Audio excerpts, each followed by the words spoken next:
செய்வார்கள். நாம் இன்று நல்லிணக்கம் என்ற தலைப்பில் கலந்துரையாட உள்ளோம். கேரி தமிழ் பள்ளி 3ஆ வகுப்பு மாணவர்கள் 2 பிரிவுகளாக இங்கு வந்திருக்கிறார்கள். நல்லிணக்கம். இந்த பூமி பந்தில் எத்தனை வகையான வேறுபாடுகள்!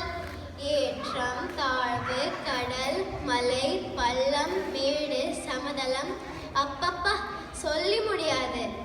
அதுபோன்று மனிதர்களில் ஒவ்வொருவரும் தனித்துவம் பெற்று விளங்குகின்றனர். அப்படிப்பட்ட வேறுபாடுகளை கொண்ட 2 அரசியல் தலைவர்களை பற்றி விவாதம் செய்ய விளைகின்றோம். நடுவரே, சில வாரங்களுக்கு முன் நடந்து முடிந்த ஜனாதிபதி தேர்தல் பற்றி பேச வந்துள்ளேன். அதில் அமெரிக்க ஜனாதிபதி திருமதி ஹிலாரி அவர்களும் திரு ட்ரம்ப் அவர்களும் போட்டியிடுவதை பார்த்து மகிழ்ச்சி அடைந்தேன். ஜனநாயகத்தில் தேர்தல் என்பது எமது 2 கண்கள் போன்றது. நான் அவ்வாறே எண்ணியிருந்தேன்.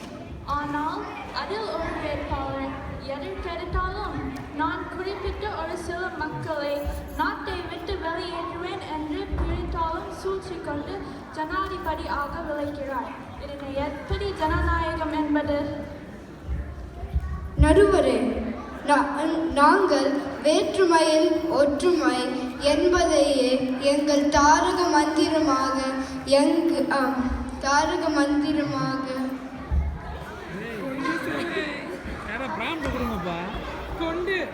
கொண்டு செயல்படுகின்றோம். எங்கள் ஆட்சி மக்களாட்சி.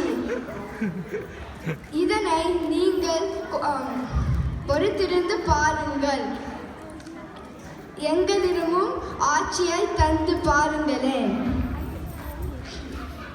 மக்களாட்சி மக்களாட்சி என்று சொல்லிக்கொண்டு நீங்கள் மன்னராட்சி அல்லவா நடத்துகிறீர்கள்? எங்கே உங்களுக்கு அடித்தட்டு மக்களின் வாழ்வாதார பிரச்சனைகள் புரிகின்றன? வேற்றுமையில் ஒற்றுமையா? அப்படி என்றால் உங்கள் தலைவர் நான் தோல்வி அடைந்தால் முடிவை ஏற்க மாட்டேன் என தம்பட்டம் அடித்தார். ஆனால் எங்கள் தலைவரோ மக்களின் தீர்ப்பே மகேசன் தீர்ப்பு என அறிவித்தார். அப்படியே ஜனநாயகத்தின் தீர்ப்பும் சொல்லி ஆகும். ஓ, நாங்கள் சொல்லும் மக்களாட்சி என்பது ஊர் கூடி தேரிருக்கும் காட்சிக்கு ஒப்பானது. ஆகையால் நாம் அனைவரும் ஒன்று சேர்ந்து நல்லிணக்கம் என்ற ஒருமைப்பாட்டை நிலைநாட்டுவோம். உங்கள் ஆட்சியில் தான் எத்தனை குறைகள்! எங்கள் ஆட்சியில் என்ன குறை? முன்னேற்றம் இல்லையா? கடந்த 8 வருடங்களில் நான் முன்னேற்றத்தை பட்டியலிட்டால் இன்று மாலை வரை பட்டியலிடுவேன். ஆனால் உங்கள் தலைவர் எங்களையும் எங்களை போன்ற குடியேறிகளையும் வெளியே அனுப்புவேன் என்று சொன்னாரே, இது நியாயமான செயல்பாடு என்று கூறுவீர்களா? இல்லை இல்லை, எமது தலைவர் வெளியே அனுப்புவேன் என்று சொல்லியது நாட்டில் குற்றம் செய்யும் பேர்வழிகளைத்தான். அதனை நீங்கள் தப்பாக புரிந்து கொண்டு வதந்திகளை பரப்பக்கூடாது.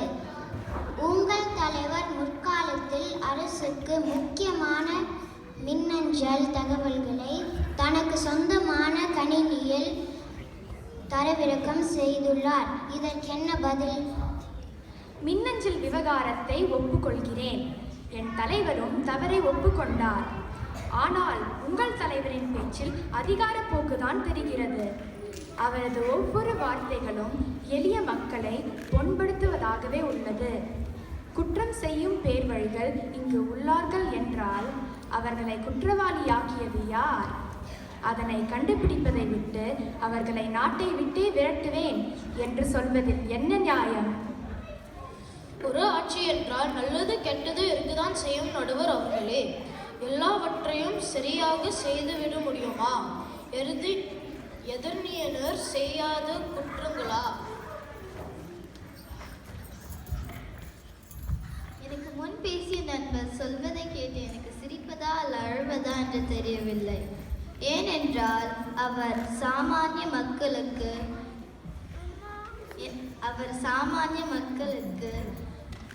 நன்மை விளையும் என்கிறார். ஆனால் அவர் கட்சி தலைவரோ இந்த ஆட்சியில் வழங்கிய சுகாதார காப்பீட்டு உரிமையை பறிப்பேன் என சூளுரைக்கிறார். இதுவா சாமானிய மக்களுக்கு பயன்படும் என்கிறார்?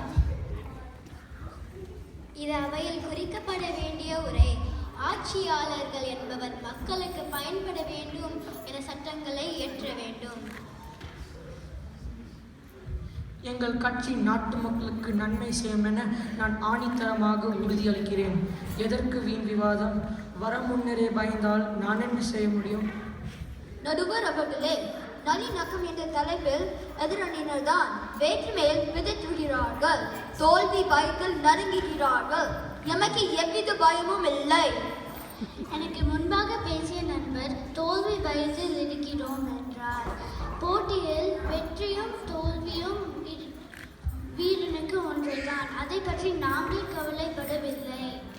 நடுவரே, இந்தியா போன்ற புண்ணிய நாட்டில் என்றும் நேற்றும் என்றும் மத நல்லிணக்கம், வேற்றுமையில் ஒற்றுமை என்ற புது மொழியுடன் உண்மையான ஜனநாயகம் என்ற எடுத்துக்காட்டாக கடந்த 60 ஆண்டுகளாக வாழ்ந்து வருகிறார்கள்.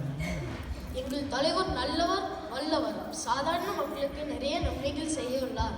கடந்த 8 ஆண்டுகளாக உங்கள் ஆட்சியில் எந்த முன்னேற்றமும் ஏற்படவில்லை. எங்களிடம் ஆட்சியை தந்தால் எமது நாட்டின் குடிமக்களின் பொருளாதாரத்தை முன்னேற்றுவோம். நல்லிணக்கம் என்ற தலைப்பில் இரு அணிகளும் நடந்து முடிந்த தேர்தலை பற்றி அருமையாக பேசினார்கள். சில பேச்சாளர்கள் புள்ளி விவரங்களை அடுக்கினார்கள். மற்றவரோ வேற்றுமையை தூண்டும் பேச்சினை பேசினார்கள். ஆனால் மனித இனம் ஒரு கூட்டுக்குள் வாழும் அன்னப்பறவை போல் ஒன்றுடன் ஒன்று இணைந்து வாழ்வதே இந்த பூமிக்கும் மற்ற உயிரினங்களுக்கும் நன்று என கூறி இந்த விவாதத்தை நிறைவு செய்கிறேன். நன்றி, வணக்கம்.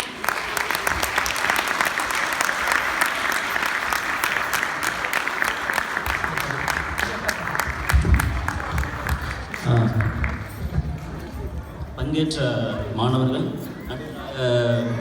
பேசியவர் தானியா,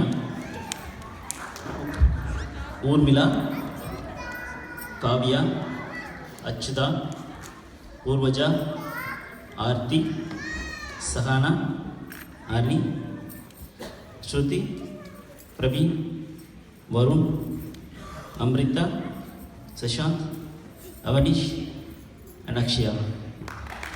நன்றி.